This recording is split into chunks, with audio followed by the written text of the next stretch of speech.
Yo, c'est comment la famille? C'est votre boy le Tipsy. On se retrouve pour une nouvelle vidéo. Voilà, vidéo mukbang. On veut manger un peu de McDonald's. Aujourd'hui, on est avec END. END. So, END, est-ce que tu peux te présenter pour ceux qui ne te connaissent pas? Moi, c'est END. Les gars m'appellent aussi Lagnac. Je suis un rappeur ivoirien, artiste, interprète, compositeur aussi. Euh, je joue au foot, je fais de la musique. Bon, aussi, on est aux études, hein. Ok. Qu'est-ce que ça signifie END? END, ça signifie Energy Never Dies. Ok. C'est... Plein de personnes pensent que ça a été pris dans Fairy Tail, mais non, c'est juste une abréviation de Energy Never Dies, Ok. END. Moi, à la base, je pensais que c'était genre l'abréviation peut-être de ton nom, tu vois, genre les initiales. Peut-être Non, Emmanuel, Nogui, Mais non. you calme. So, END signifie Energy Never Die. Nice. Est-ce que tu peux nous parler un peu de ton parcours et de la façon dont tu t'es lancé dans la musique? Genre, comment est-ce que tu as commencé la musique? Déjà, ça a commencé avec les petits freestyles en quatrième, en troisième, à la pause, aux récréations avec les potes. Et c'est devenu plus sérieux quand je suis arrivé au second cycle.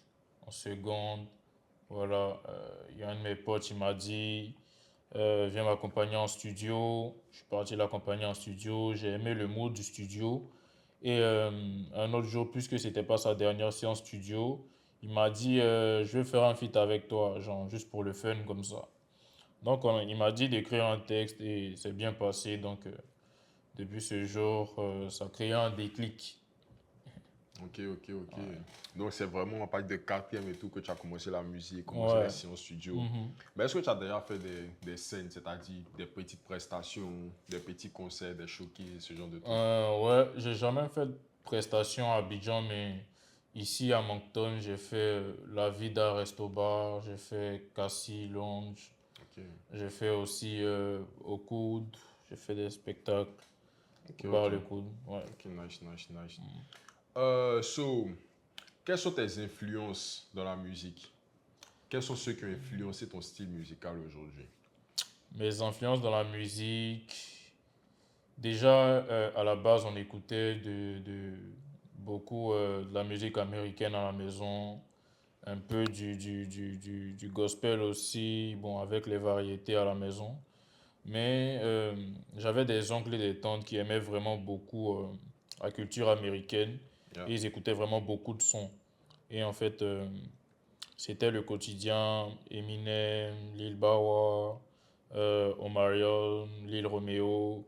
Donc c'était un peu ça la base. Et après, j'ai dû écouter bien, découvrir. Parce que quand tu es petit, tu n'as pas le temps de bien comprendre la Ouais. profondeur des textes. Donc, J'écoute juste le son. ouais, donc après, j'ai écouté, c'était ça.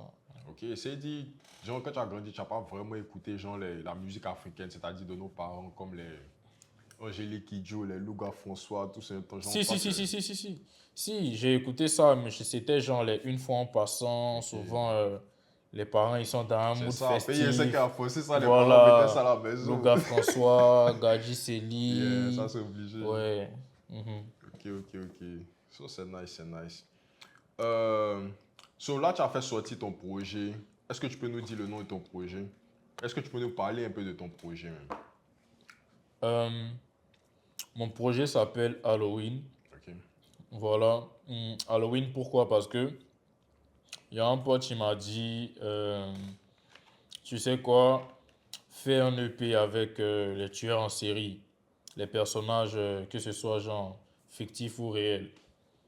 Voilà, donc j'ai pris d'abord le tueur du Zodiac, j'ai bien aimé et tout.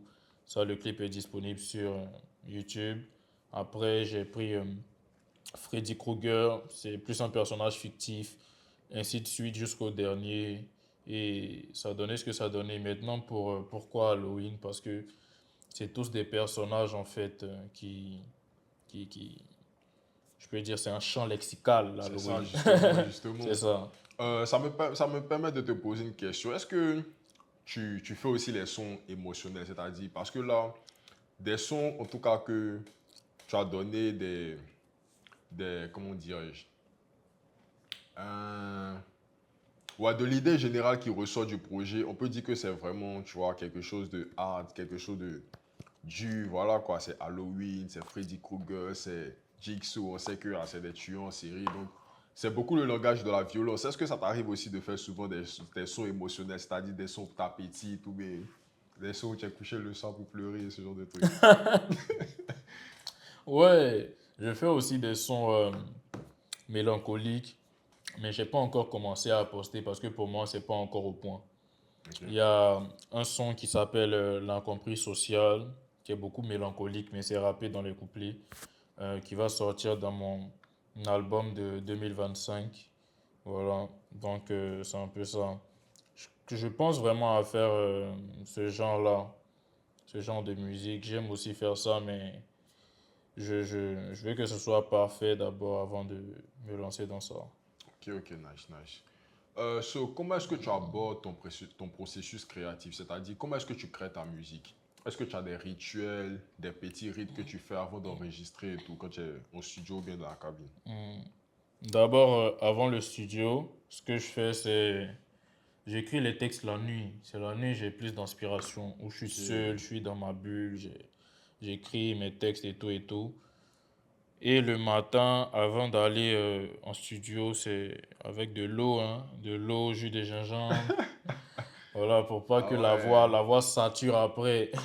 Parce que c'est beaucoup d'énergie dans la cabine. On dirait pas, mais les gens, quand ils écoutent le son de 2 3 minutes, ils Mhm. se disent que, ouais, c'est. Tu vois, ils se rendent pas compte de l'effort qu'on fournit pour faire le son Effectivement. de 2 3 minutes. C'est 1 heure ou 2 heures, peut-être même plus de travail, en fait. Donc, c'est ça. Ok, c'est dit que toi dans la cabine, t'as pas forcément besoin d'alcool, de chicha, tout ça. Genre te mettre lit pour Non. pouvoir enregistrer un Moi, je bon suis son, un pas bon dans les banger. trucs comme ça. C'est Non, non, non, naturel, non, genre le non. talent est C'est naturel. ça, c'est ça. L'inspiration vient. Ok, ok. So, quels sont les défis que tu as rencontrés en étant un artiste émergent? C'est-à-dire, là, tu essaies de faire tes marques dans la musique, tu essaies de marquer ton empreinte. Et jusqu'à présent, quels sont les défis que tu rencontres? Dans la musique, déjà, faut voir qu'il y a le défi de la communication. Parce Ah, que c'est ça en fait. Moi, si c'est pour rapper, je vais rapper, ça plaît à plusieurs personnes, mais combien de personnes dans cette ville savent qu'il y a un rappeur qui s'appelle END, c'est ça. effectivement. Donc c'est ça avec mes gars que je salue au passage, Pikis, Alex Adon, Yoel, Latif, Devix et Giovanni. On travaille en fait ensemble pour voir quelle est la meilleure stratégie qui va me permettre de vraiment exploser. Ouais. Voilà, donc c'est un peu ça. Ok, so là, tu Chacun a fais son beaucoup. rôle dans le groupe en fait. Ok, so là, tu fais beaucoup un travail sur la communication, le Ouais, marketing, c'est tout ça, ça. c'est ça. Mhm. Ok. So, comment est-ce que tu arrives à gérer les critiques autour de ta musique? T'as dit les haters qui viennent toujours critiquer les sons. Ouais, pourquoi la prod, ça finit pas à 2 minutes 37? Pourquoi te... Comment est-ce que tu gères les critiques ta musique? Bon, ça, ça quand j'étais plus jeune en fait, quand j'étais à Abidjan, Mhm. c'est pour tomber chez toi pour te frapper. Ou bien, ou bien te répondre aussi en commentaire, t'insulter, et puis Oh! mes commentaires. Mais ça, c'est pas la meilleure chose à faire. Ça, c'était plus quand j'étais dans les 16 15 ans et tout.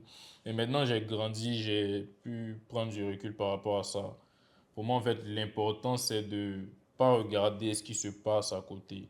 C'est dans ce style-là que je rejoins un peu Damso, tu vois. Il vit son art, que ça te plaise ou non, c'est pas son problème. Il fait en fait ce qu'il aime. Ce qu'il aime, c'est tout. Donc, en fait, c'est ce que je fais aussi. Je fais ce que j'aime. Si j'ai eu de bons retours, merci à vous. J'ai pas eu de bons retours aussi, pas de souci. Mais aussi les commentaires constructifs comme j'ai pas aimé parce que Ouais. ça aide beaucoup. Moi, Mhm. au début, je faisais de la trappe, je faisais même pas de la drill. Et il y a un de mes gars, il m'a dit, essaie de la drill. Ouais, j'aime ta trappe, mais je pense que tu seras meilleur sur de la drill. Donc, j'ai suivi son conseil, je suis allé sur de la drill. Après, moi-même, j'ai aimé et j'ai découvert aussi un sous-genre dans la drill aussi, la jersey. Donc, voilà. Je m'essaie un peu à tout ce qui est rap. Vraiment, moi, je suis ouvert à tout. Je découvre actuellement. Ok, ok, ok.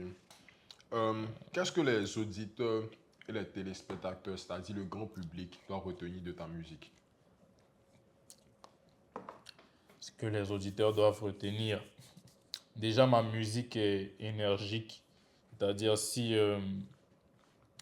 en fait, t'as pas envie de bouger, tu auras forcément envie de bouger, même si c'est pas du coupé décalé ou voilà. La musique est énergique et puis aussi, c'est pour les bousiers de rap. C'est pour les bousiers de rap parce que il y a plusieurs personnes qui me disent mais tes codes là, on ne comprend pas. Tu vois, ça c'est plus les gens de 35, Ok. les tontons qui me suivent et tout là, 35, 40. Mais les codes là, on les comprend pas. Tu dis quoi comme ça, tu Hey, vois. les totos. Donc c'est un peu ça aussi. Donc en fait, quand je fais des sons, maintenant je vais essayer de faire en simple en fait, tu vois. Parce que Mhm. quand souvent tu veux trop faire des métaphores, des Ouais, trucs, les gens ils vont penser que tu fais que tourner, tourner parce ils comprennent pas la profondeur, pardon, du truc. Donc effectivement. maintenant je me casse pas la tête. Dans mon projet en fait, c'est dans mon projet Halloween, certes il n'y en aura pas pour tout le monde, mais dans l'album, il y en aura pour tout le monde. Il y aura pardon, du zouk, la drill, la jersey, la DMV, les sons mélancoliques, du R&B. Il y aura du tout en fait dans l'album. Et c'est sur ça que je travaille actuellement. Mais pour l'instant, je préfère montrer en fait aux auditeurs ma vraie personnalité. C'est ça qui est Halloween en fait. Ok, ok, ok. Euh, ok, ok. Donc là, tu nous as dit déjà qu'il y a un album à venir et qu'il y aura des collaborations. Parce que dans le projet que tu viens de faire sortir, Halloween, j'ai remarqué qu'il n'y a pas de collaboration. C'est juste 4 solos. Et voilà. Déjà, pourquoi il n'y a pas de collaboration dans le projet Halloween? Déjà, Halloween à la base ne devait pas sortir maintenant. Ok. De base, ça devrait être ma mixtape qui devait sortir d'abord, où j'ai fait une collaboration avec Famous Freaky. Bon, je ne vais pas citer tous les noms, mais le son de Ah, Famous on a Freaky, besoin de ça, hein? je l'ai cité parce que le son est déjà sorti, mais Ah, ok. il va figurer quand même dans la mixtape. Je pense que j'étais à 3 feats et 4 solos. 3 feats, 4 solos, 7 titres. Ouais, ça sera ça la mixtape. Donc, c'est un peu ça, c'est un peu ça. Voilà. Ok, pour l'album, Mhm. tu as dit qu'il y aura des collaborations. Pour la mixtape aussi, tu as Yes, dit qu'il y aura des yes. collaborations. Là, Mhm. tu nous as parlé de Famous Freaky. Est-ce qu'on peut avoir d'autres noms aussi avec qui déjà tu aimerais collaborer, genre, c'est-à-dire des artistes Mhm. dans le même style que toi ou bien des artistes qui t'ont influencé et toi avec qui tu aimerais travailler? Déjà, j'aimerais travailler avec Damso qui m'a beaucoup influencé. Ouais. On était beaucoup matrixé surtout par Caris Ouais. avec Or Noir. Ouais. Il y a aussi Booba. Si je veux prendre aussi le public américain, J. Cole, hmm, Drake, Kendrick, voilà. Et aussi à Abidjan, ce que je voudrais vraiment faire actuellement, ça serait un feat avec Imra. Ok. Pour répondre aussi à ta question précédente, tu as dit pourquoi il n'y avait pas De feat sur le de projet, feat ouais. sur le projet Halloween. C'est juste que Halloween, en fait, a été, comme je t'ai dit, ça venait de l'idée de mon pote, en fait.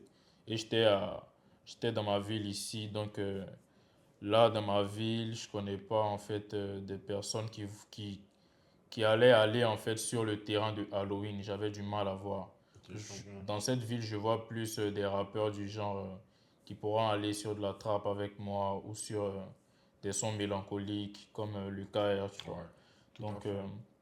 c'est un peu ça. C'est pour ça qu'il n'y a pas eu de collaboration sur le projet. Ok, ok. Du coup, comment est-ce que tu restes motivé et inspiré pendant les moments difficiles? C'est-à-dire, quand tu fais par exemple sortir des sons ou bien des clips, tu vois que les gars partagent pas, ils vont pas regarder tes sons, ils vont pas écouter, ils donnent pas l'effort. Genre, comment est-ce que tu restes motivé et puis tu vas toujours enregistrer les sons, faire tourner la machine? Déjà c'est la confiance en Dieu et puis genre la croyance, pardon, en Dieu et puis la confiance en soi. Donc, aussi, je fais faire que travailler parce que en soi, si quelqu'un ne trouve pas la force de partager, même après les messages et tout, ce qu'il voit. Je pense que c'est parce que le genre de musique ne le touche pas personnellement. Donc, c'est ça aussi, il faut proposer quelqu'un, par exemple, qui est à l'aise à écouter du zouk, va pas se retrouver dans la jersey ou dans la drill. Donc, Ouais. c'est un peu ça. Donc, quand c'est comme ça, moi, en fait, ce que je fais, en fait, je mets, par exemple, un ou deux sons que plusieurs personnes écoutent dans ma mixtape ou dans mon projet. Halloween, par exemple, j'ai mis de la DMV alors que j'ai jamais fait de la DMV auparavant. J'ai Ok. fait de la DMV sur une prod Jersey avec Famous Freaky, mais c'était pas vraiment de la DMV parce que je rappelle vraiment, c'était pas. Mais là, je connais un peu les codes de la DMV. J'ai ajouté un son DMV, j'ai ajouté un son trap, un son drill, un son Jersey, donc c'est un peu ça. J'essaie en fait de donner à tout le monde à manger en fait. Ouais. C'est ça. Pratiquement tout le monde sera servi. Mhm. Ok, ok. Euh, du coup, où est-ce que tu te vois dans les 5 prochaines années? Dans les 5 prochaines années, je me vois dans mon label. Ouais, mais si il y a une proposition de label qui se propose à moi maintenant, pourquoi pas réfléchir, saisir l'opportunité. Ouais. Mais j'aimerais avoir mon propre label, pouvoir décider de mes sorties, gérer le truc avec mes gars quoi, en famille. Je pense que c'est mieux. Ouais. Ça Ok. évite beaucoup de soucis. Ok. Et mis à part aussi le fait, par exemple, d'avoir ton propre label, est-ce que tu as d'autres objectifs dans la musique, c'est-à-dire signer des artistes, ou bien par exemple, je sais pas moi, ouvrir un studio d'enregistrement, ce genre de truc? Bon, pour les artistes, déjà moi-même d'abord, mon premier objectif dans la musique, c'est d'abord me faire connaître en fait à l'échelle internationale. Voilà, au national d'abord et puis on va passer à l'international. Ouais. Aussi, bon, ce qui est du studio, j'ai pu bricoler un petit studio chez moi. Donc c'est là que j'enregistre maintenant avec, ouais, avec toi-même. C'est lui qui a masterisé la plupart des sons dans le pays. Donc Effectivement. c'est ça. Donc c'est un peu ça. Maintenant, en ce qui est question de signer des artistes, peut-être plus tard, mais pas pour l'instant. Pour l'instant, je vais me développer, me faire connaître, Ok, le puis focus est vraiment sur toi, c'est ça? ouais, c'est ça. Ok, ok. So, est-ce que tu as un dernier mot pour les gens qui nous regardent, toute la communauté qui nous regarde? Est-ce que tu as un message à leur faire passer? Ouais, croyez en vous, ne vous laissez pas décourager. Voilà, si tu es dégamé, c'est ton en bas. Ah, c'est que tu n'es Donc, pas assez motivé. c'est ça en fait. J'ai dit en fait dans un de mes textes, je sais pas si c'est déjà arrivé. Non, c'est pas encore arrivé. Si tu es dégamé, c'est que tu l'étais depuis. Si t'es gamé, c'est que tu l'étais au début. Donc, c'est un peu ça. Yeah, Si tu effectivement. sais ce que tu veux, tu vas te donner forcément les moyens pour y arriver, même si les gens ne sont pas de ton côté. C'est un peu ça. Donc, rester concentré et puis guetter l'ascension. Ouais. Right. So, où est-ce qu'on peut te retrouver, c'est-à-dire tes réseaux, et est-ce qu'on peut trouver aussi le projet? Euh, Halloween est disponible partout. Spotify, Apple Music, Deezer, YouTube. Vraiment toutes les plateformes de streaming. En ce qui est de... C'était quoi déjà la seconde Tes question? réseaux. Mes réseaux, j'ai Instagram, Twitter. Instagram, c'est angioan07. Yeah. Twitter, c'est angioan225. Euh, Snap, c'est angioan225. Ok, ok. So, voilà les gars, c'était le mukbang avec le END. Le projet Halloween est sorti, c'est disponible partout sur toutes les plateformes, Apple Music, Spotify, Deezer.